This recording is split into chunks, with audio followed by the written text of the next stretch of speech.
नमस्कार बच्चों, आज हम फिर से आ चुके हैं एक नया लेक्चर लेकर भौतिक विज्ञान का।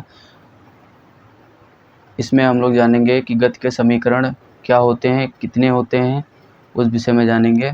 इससे पहले आप लोगों का हालचाल ले लीजिए। तो बच्चों कैसे हैं आप सब? उम्मीद होगी सब अच्छे होंगे, स्वस्थ होंगे, मस्त होंगे। तो चलिए अपने लेक्चर टॉपिक पे आते हैं।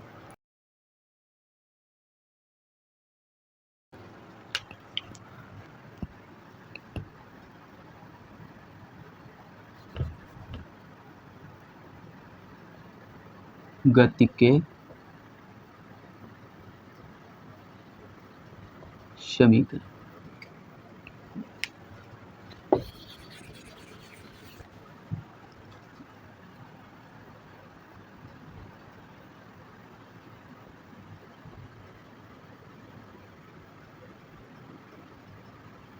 समीकरण, ये हमारे पास गति के समीकरण कितने प्रकार के होते हैं? ये हमारे पास 3 प्रकार के होते हैं। नंबर एक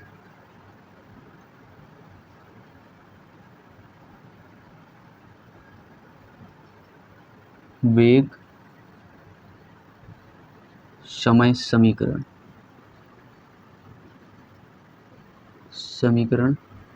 नंबर 2 पे है हमारे पास विस्थापन समीकरण।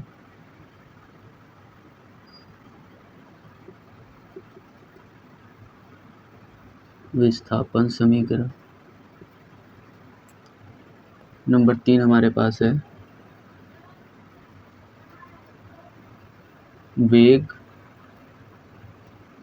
विस्थापन में संबंध। देखो, ये हमारे पास होता है v बराबर u प्लस टी। ये हमारे पास पहला इसका फार्मूला होता है वेग समय समीकरण, यानी गति के पहला समीकरण का फार्मूला हमारे पास ये होता है वेग बराबर u प्लस टी। दूसरा जो हमारे पास वो होता है s विस्थापन equal to u t plus half a t square. और जो तीसरा हमारे पास होता है ये होता है v square equal to u square plus 2as। ये हमारे पास 3 समीकरण होते हैं, तीनों समीकरण के फार्मूले हैं।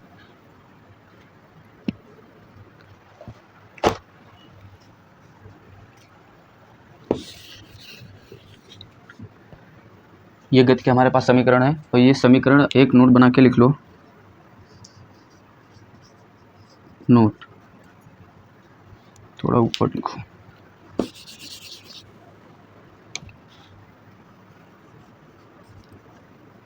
नोट, ये समीकरण तभी उपयोग में लाए जाते हैं जब त्वरण नियत हो।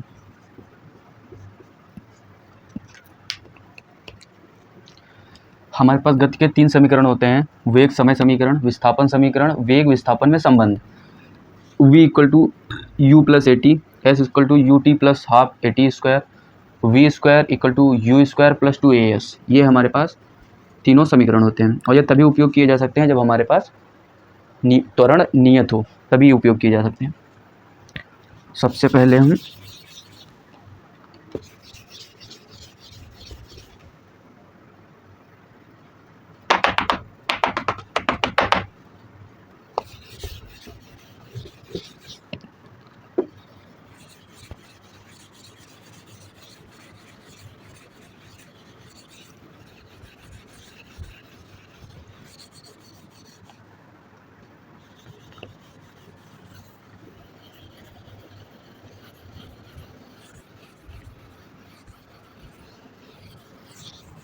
देखते हैं गति का पहला समीकरण। गति का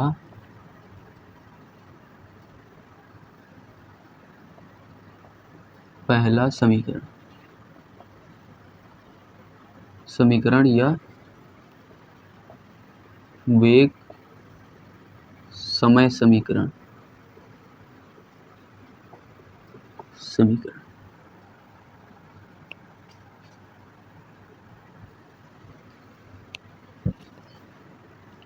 जो ये हमारे पास फार्मूला आया था v equal to u plus A t, जो ये फार्मूला आया था ये कैसे आया था, इस विषय में हम लोग जानेंगे, इसकी प्रमेय करेंगे, थ्योरेटिकल देखेंगे कि कैसे हम लोग ये v equal to u plus A t आया है, मतलब ये अगर समीकरण निकाला गया तो किस तरीके से निकाला गया, उस विषय में जानेंगे।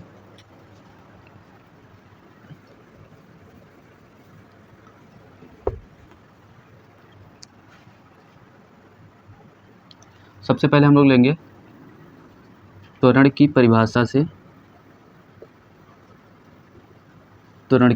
से हमारे पास आता था a equal to d v upon d T.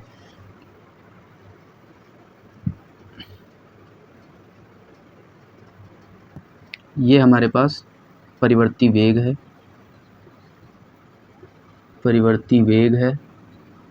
और ये परिवर्ती समय है। अब यहाँ पे हम लोग एक नोट लिख लें, माना कि किसी वस्तु का प्रारंभिक वेग u है तथा किसी निश्चित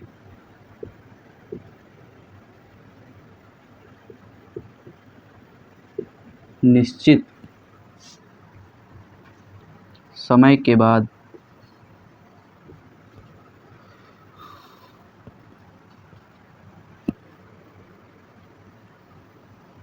समय यानी t,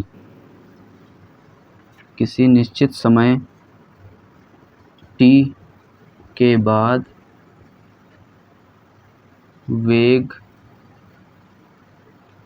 v या अंतिम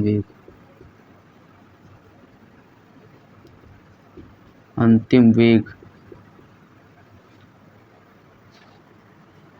हो जाता है।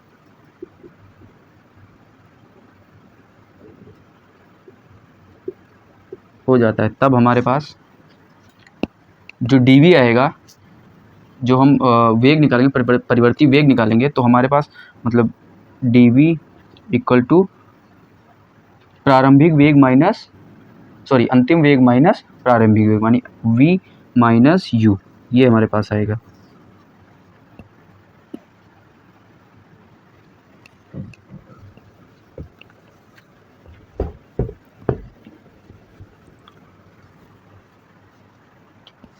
देखिए हम लोगों ने त्वरण की जो परिभाषा थी, त्वरण की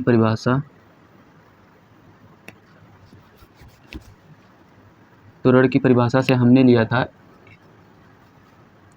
a equal to d v upon d t. हमें जो dv ज्ञात हुआ था वो ज्ञात हुआ था v minus you upon d T.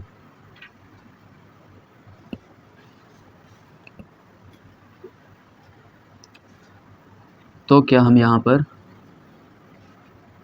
d common ले लें, v माइनस यू आ जाएगा, और यहाँ पर d कॉमन ले लें तो हमारे पास t आ जाएगा केवल। d से d कट गया, अब हमारे पास a equal to v minus U आ गया अपॉन t आया। ये t गुणांक में है तो गुणा हो जाएगा इससे, ये हमारे पास आ जाएगा 80 equal to v minus u. U minus का है, इस तरफ आएगा तो हमारे पास आ जाएगा AT plus u equal to v. तो ये हमारे पास समीकरण आ जाएगी। हम चाहें तो इसे ऐसे लिखें या चाहें तो हम इसे ऐसे भी लिख सकते हैं,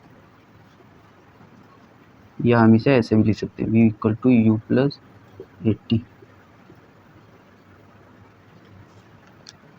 इस प्रकार से ये समीकरण हमारे पास निकलेगा।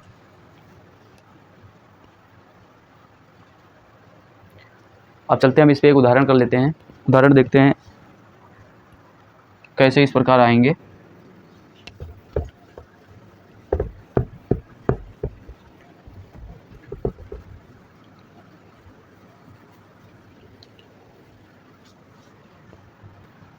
प्रश्न 1 है, किसी कार का प्रारंभिक वेग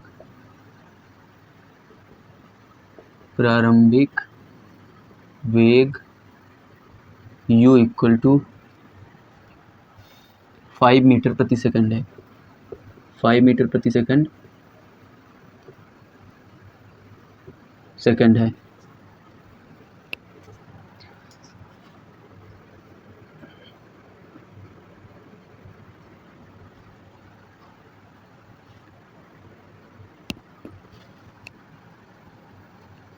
तथा 2 मीटर प्रति सेकंड स्क्वायर त्वरण के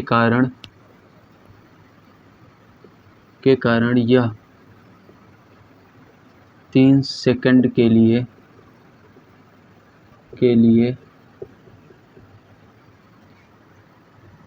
चलती है।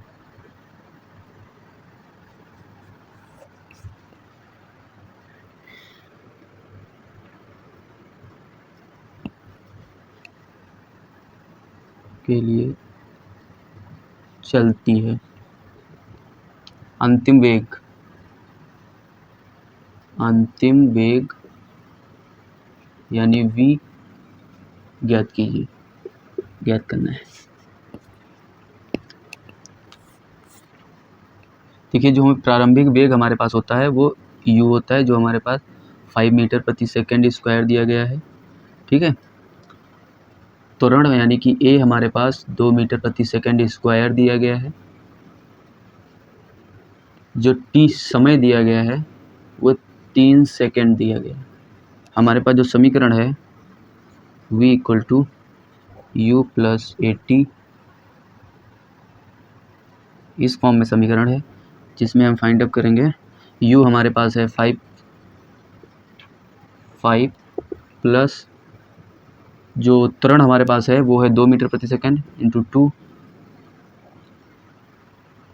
3 सेकंड। समय हमारे पास t जो है वो 3 सेकंड है। तो हमारे ये मल्टीप्लाई करेंगे तो हमारे पास आ जाएगा 5 प्लस 6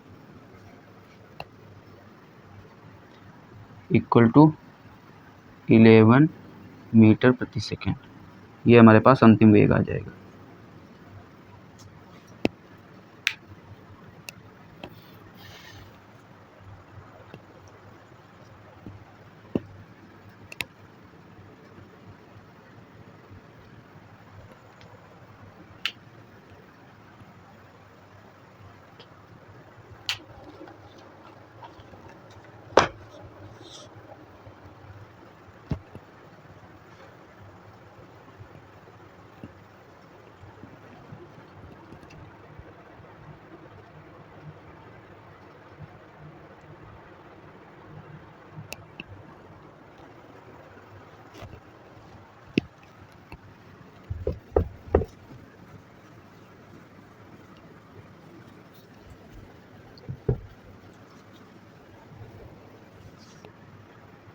इसी पे उदाहरण कर लेते हैं एक और। प्रश्न 1, देखो, जैसे हमारे पास दिया गया है अंतिम वेग, यानी अंतिम वेग हमारे पास दे दिया गया है 5 मीटर प्रति सेकंड, और प्रारंभिक वेग जो हमारे पास है u इक्वल टू 10 मीटर प्रति सेकंड।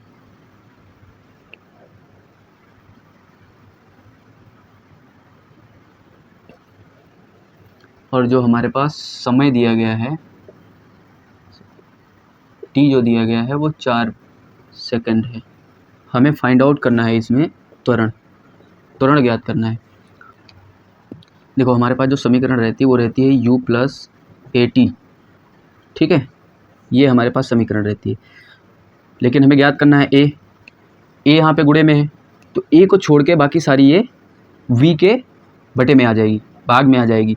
ये जितनी भी समीकरण है ये u प्लस ए टी भाग में आ जाएगा यहाँ पे। जैसे हम यहाँ ले लेते हैं v u plus A T equal to A, ये हमारे पास आ जाएगा ऐसे। ए हमें फाइंड आउट करना है।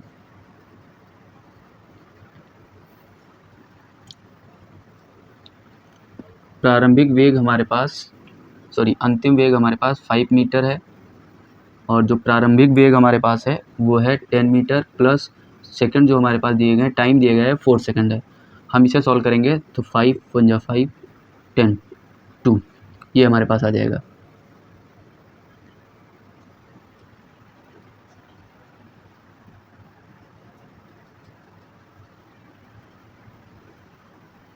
ये हमारे पास आ गया 1/2 + 4, यह हम इसे ले सकते हैं 1/6। ये तुरंत हमारे पास आ गया मीटर प्रति सेकंड स्क्वायर।